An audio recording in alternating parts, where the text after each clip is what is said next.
Hello friends, সবাই কেমন আছেন? আশা করি সবাই ভালো আছেন।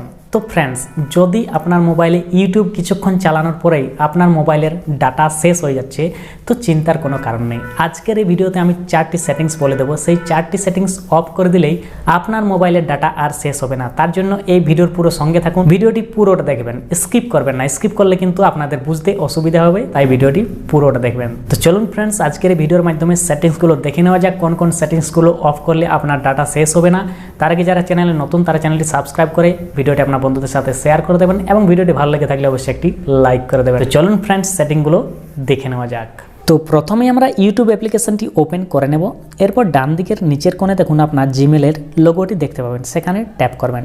ট্যাপ করার পর একদম ডান দিকের উপর কোণে সেটিং অপশন দেখতে পাবেন, সেখানে ট্যাপ করবেন। ট্যাপ করার পর এখানে প্রথমে যে জেনারেল অপশন আছে সেখানে ট্যাপ করবেন। ট্যাপ করার পর এখানে কিন্তু আপনাকে একটা সেটিংস অফ করে নিতে হবে, যেটার নাম হচ্ছে কি দেখুন, প্লেব্যাক ইন ফিডস। এখানে ট্যাপ করবেন। এখানে যদি অলওয়েজ অন থাকে তো সেটা অফ করে দিবেন। এটার মানে হলো কি, দেখবেন যখনই আমরা ইউটিউব অ্যাপ্লিকেশনটি ওপেন করি, ওপেন করার পর যখন আমরা স্ক্রল করি তখন দেখবেন ভিডিওগুলো অটোমেটিক প্লে হতে থাকে। তো সেই অটোমেটিক প্লেটা আপনাকে বন্ধ করতে হবে, না হলে কিন্তু ইউটিউব ওপেন করলেই আপনার ভিডিওগুলো প্লে হতে থাকবে, তখন কিন্তু আপনার ডাটা ব্যালেন্স শেষ হতে থাকবে। তো আপনাকে প্রথমেই সেটা অফ করে নিতে হবে। এরপর কি করবেন দেখুন, আমি আবার চলে যাই। এরপরে যে সেটিংসটি করতে হবে সেটা হলো একটু স্ক্রল করে উপরের দিকে তুলবেন। এখানে দেখুন লেখা আছে ভিডিও কোয়ালিটি প্রেফারেন্স, এখানে ট্যাপ করবেন। ট্যাপ করার পর এখানে দেখুন লেখা আছে auto recommended or higher picture quality or data saver. এখানে কিন্তু আপনাকে ডাটা সেভারটি অন করে নিতে হবে, ঠিক আছে। এটা হচ্ছে কি, যদি আপনার অটো করা থাকে তো যেখানে যেমন নেটওয়ার্ক ক্যাচ করবে মোবাইলে, সেখানে আপনার সেরকম কোয়ালিটিতে ভিডিওগুলো প্লে হতে থাকবে। তো এখানে যদি আপনি ডাটা সেভার অন করে রাখেন তাহলে কিন্তু এখান থেকে আপনার ডাটা সেভ হয়ে যাবে। তো এটা ব্যাক করে দিলাম। এরপর নেক্সট যে সেটিংসটি হচ্ছে সেটা হচ্ছে ডাটা সেভিং। এখানে এটা ট্যাপ করবেন। ট্যাপ করার পর উপরে দেখুন ডাটা সেভিং মোড আছে, এটা অন করে দেবেন, পুরোটা অন হয়ে যাবে। এবং এখান থেকে রিডিউস ভিডিও কোয়ালিটি, এটা কিন্তু অফ করে দেবেন, নাহলে কিন্তু আপনার ভিডিও কোয়ালিটি কমে যাবে।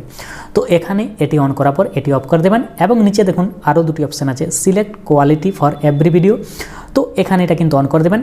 এবং মোবাইল ডাটা ইউজেস রিমাইন্ডার, এখানে এটা অফ করে দেবেন। এটা হচ্ছে কি, এখানে যদি আপনি রিমাইন্ডার করে রাখেন, এখানে ধরুন আপনি 500 MB করলেন, তো আপনার ধরুন 1 GB ডাটা প্যাক, তো এখানে যদি আপনি 500 MB করে রাখেন তাহলে এটা ওকে করে দিলাম। এরপর কি হবে না, আপনার যখনই 500 MB খরচ হয়ে যাবে তখনই আপনার নোটিফিকেশন চলে আসবে যে আপনার মোবাইলে 500 MB খরচ হয়ে গেল।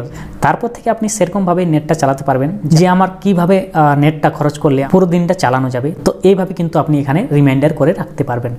তো এই সেটিংসগুলো করে নেওয়ার পর আপনি ইউটিউব যতক্ষণই চালান না কেন, আপনার আগে যে পরিমাণে ডাটা খরচ হতো তার তুলনায় অনেক কম ডাটা খরচ হবে এবং আপনি বেশিক্ষণ ইউটিউব চালাতে পারবেন। তো ফ্রেন্ডস, এই ছিল আজকের ভিডিও। আশা করি ভিডিওটি আপনাদের উপকারে আসবে। যদি উপকারে আসে অবশ্যই একটি লাইক করে দেবেন এবং ভিডিওটি আপনার বন্ধুদের সাথে শেয়ার করবেন। তো চলুন বন্ধুরা, আজকের ভিডিও এই পর্যন্ত। দেখা হচ্ছে পরবর্তী নতুন ইন্টারেস্টিং ভিডিওর সাথে। ততক্ষণ সবাই ভালো থাকবেন, সুস্থ থাকবেন। ধন্যবাদ।